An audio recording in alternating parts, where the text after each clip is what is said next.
Singapore থেকে পালিয়ে যে দেশে গেলেন মাফিয়া তাপস।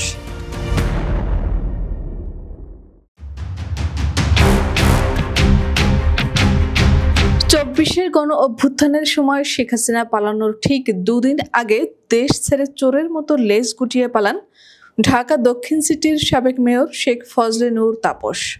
দেশের রাজনৈতিক পরিস্থিতি উত্তপ্ত হওয়ার প্রেক্ষাপটে তার নিজ দলীয় নেতাকর্মীদের বিপদের মুখে ঠেলে দিয়ে তাপস ৩ অগস্ট সিঙ্গাপুরে পালিয়ে অবস্থান নেন এবং সেখানেই ভিসা ছাড়া দীর্ঘদিন অবস্থান করেন। তবে সম্প্রতি তাপসের সিঙ্গাপুরে পালিয়ে থাকার বিষয়টি মিডিয়ার সামনে আনেন ফ্যাসিস্ট শেখ হাসিনার আরেক দোসর ভাতের হোটেলের মালিক খ্যাত ডিবি হারুন। এরপরই সিঙ্গাপুর ছেড়ে নতুন গন্তব্যে স্থায়ীভাবে বসবাস শুরু করেছেন মাফিয়া তাপস।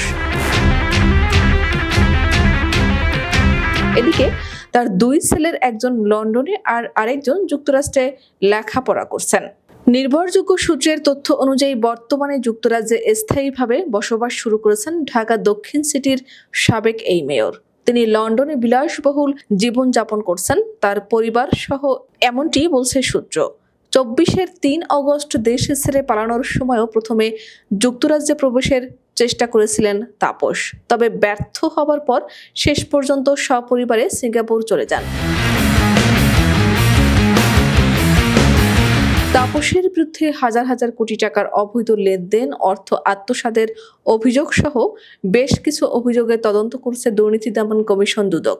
ফ্যাসিস্ট শেখ হাসিনার এই দোসরের বিরুদ্ধে অভিযোগের যেন শেষ নেই। পিলখানা হত্যাকাণ্ডে সরাসরি জড়িত ছিলেন তাপস। সম্প্রতি এমন অভিযোগই করেছেন পিলখানা হত্যাযজ্ঞে নিহত মেজর শাকিলের ছেলে রাকিন আহমেদ। এছাড়া সবচেয়ে গুরুতর অপরাধ 24-এর ছাত্র আন্দোলনের সময় ছাত্র জনতার উপর ঝাঁপিয়ে পড়তে দলীয় নেতাকর্মীদের সরাসরি নির্দেশ দেওয়া সহ তদারকি করেছেন তাপস। বৈষম্য বিরোধী ছাত্র আন্দোলন চলাকালে হত্যা চেষ্টা মামলারও আসামি তিনি।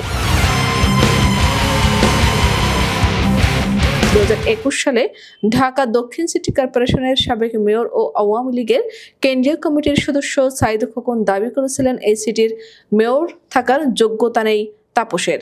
এ সময় তিনি বলেন, তাপস দক্ষিণ সিটি কর্পোরেশনের শত শত কোটি টাকা তার নিজ মালিকানাধীন মধুমতি ব্যাংকে স্থানান্তরিত করেছেন।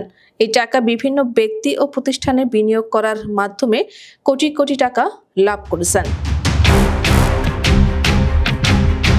এছাড়া একজন প্রধান বিচারপতিকে নামিয়ে দিয়েছিলেন বলে 2023 সালে মন্তব্য করেছিলেন ঢাকা দক্ষিণ সিটির মেয়র শেখ ফজলে নূর তাপস।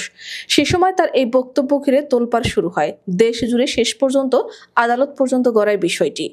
24-এর গণহত্যায় সরাসরি জড়িত থাকা মাফিয়া তাপস যেখানেই থাকুক তাকে দ্রুত দেশে ফিরিয়ে এনে বিচারের মুখোমুখি করার দাবি দেশের প্রতিটি আমজনতার।